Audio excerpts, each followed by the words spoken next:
All right, here he is, the #1 lightweight contender, making his way to the octagon and looking to leave as the new undisputed UFC lightweight champion of the world. He has bided his time, waiting for this title shot. He's got the winning streak. He has the quality of opposition. Now he's fighting the #1 guy in the world. He believes he's the best. Now his opportunity to prove it, just a few minutes away.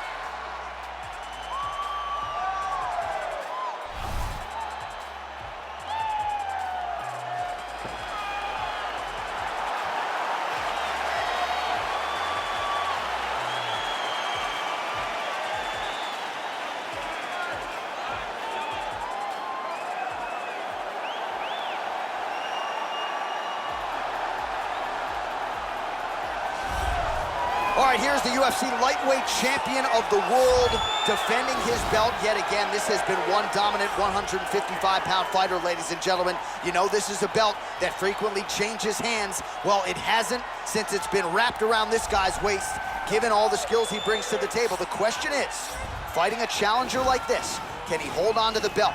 If he can, just another chapter in the greatness of one of the best lightweights this octagon has ever seen.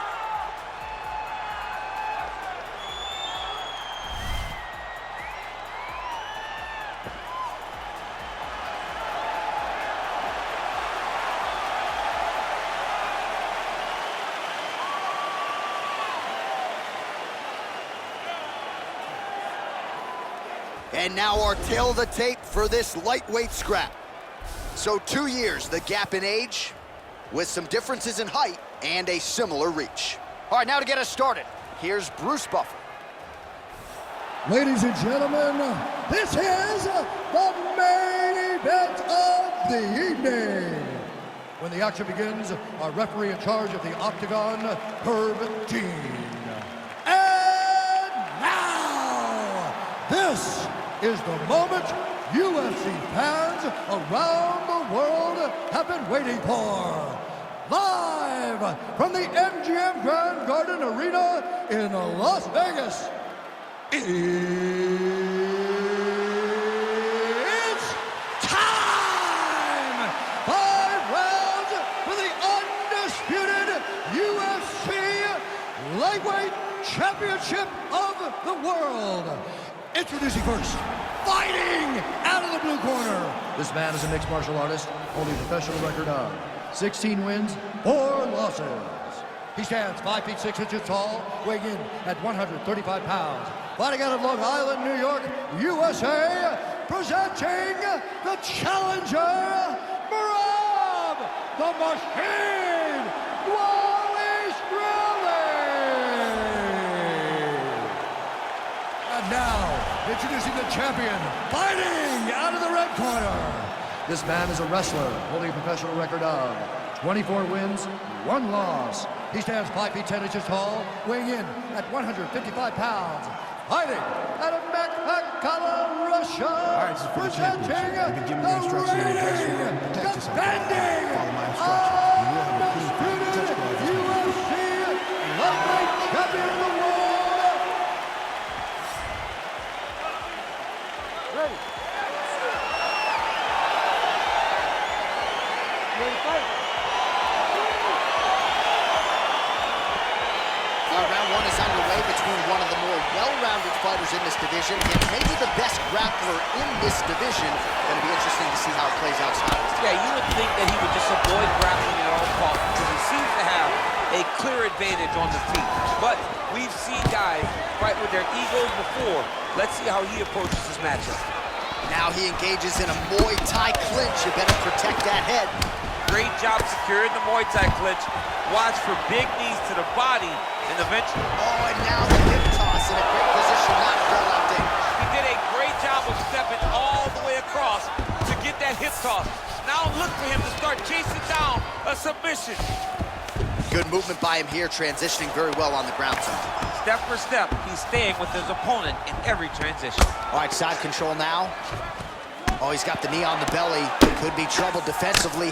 Man, how fun is this to watch as he continues to dole out damage with the ground and pound. Take it back to the days of guys like Mark Coleman, just beating people up in the ground and pound. This guy is a throwback fighter, and he's very fun to watch. Yeah, the Godfather would be proud. Oh, nice work from the bottom. Tags him with the punch. Man, isn't it fun to watch this dude work on the mat? He's unbelievable how fluid he is in his motions on the mat.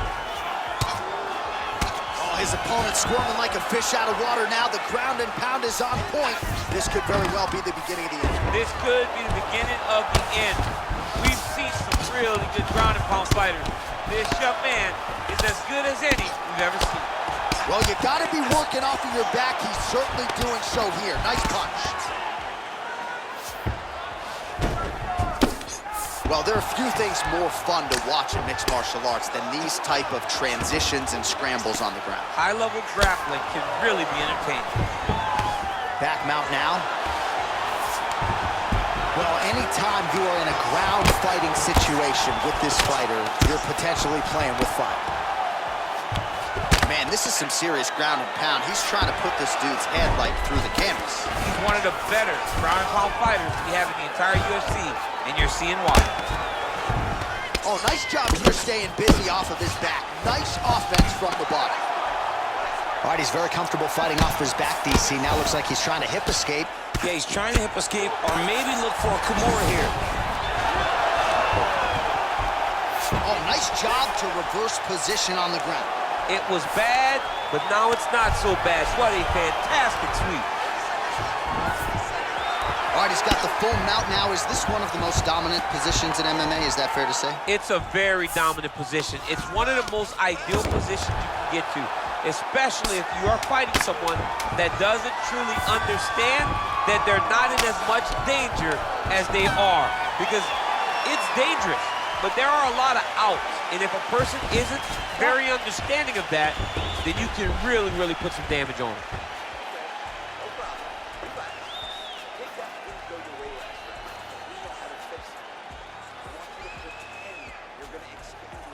A lot of highlights from which to choose over those previous 5 minutes, DC. Let's take a look at the replay. Yeah, and for all the good that he did in that round, it was the punching that really led to him really taking control of the fight. He did a great job finding his shot over and over again.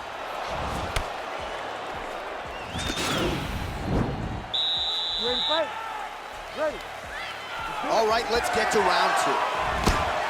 And he connects there with a punch, so pretty good striking display by him thus far. He throws everything so straight and so accurate. Good jab. Ooh.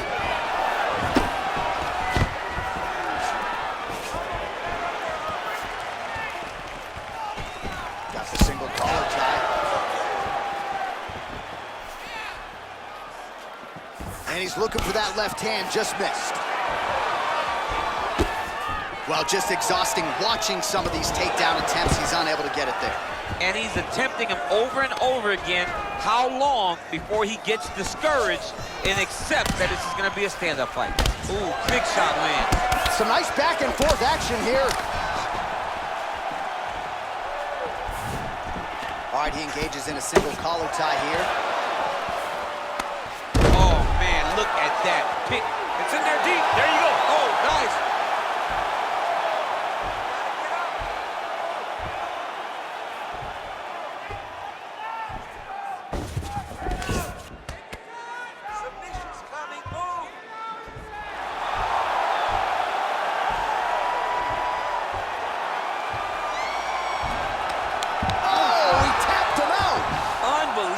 Finish.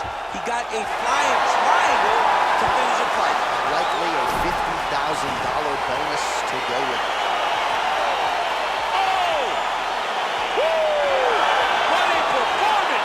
So yeah, it came down to tap out or go to sleep, and his opponent chose the former. The choke was clearly sunk in deep. Perfect technique, and ultimately that is one of the bigger wins of his career. He gets it done by submission here tonight. All right, let's take a look back at the replay as he gets it done by submission tonight, champ. He was able to get the fight to the ground exactly where he wanted it. Eventually, his opponent gave him an opportunity to get a submission. He did that, and he should be very proud of the work he did tonight in the octagon. Well, ladies and gentlemen, there he is, the UFC lightweight champion, and I'm not sure any 155-pounder could have held up under the onslaught here tonight. He wins the belt by way of submission. Ladies and gentlemen, referee Herb Dean has called a stop to this contest at 2 minutes, 13 seconds of round number 2. Declaring the winner by tap out and still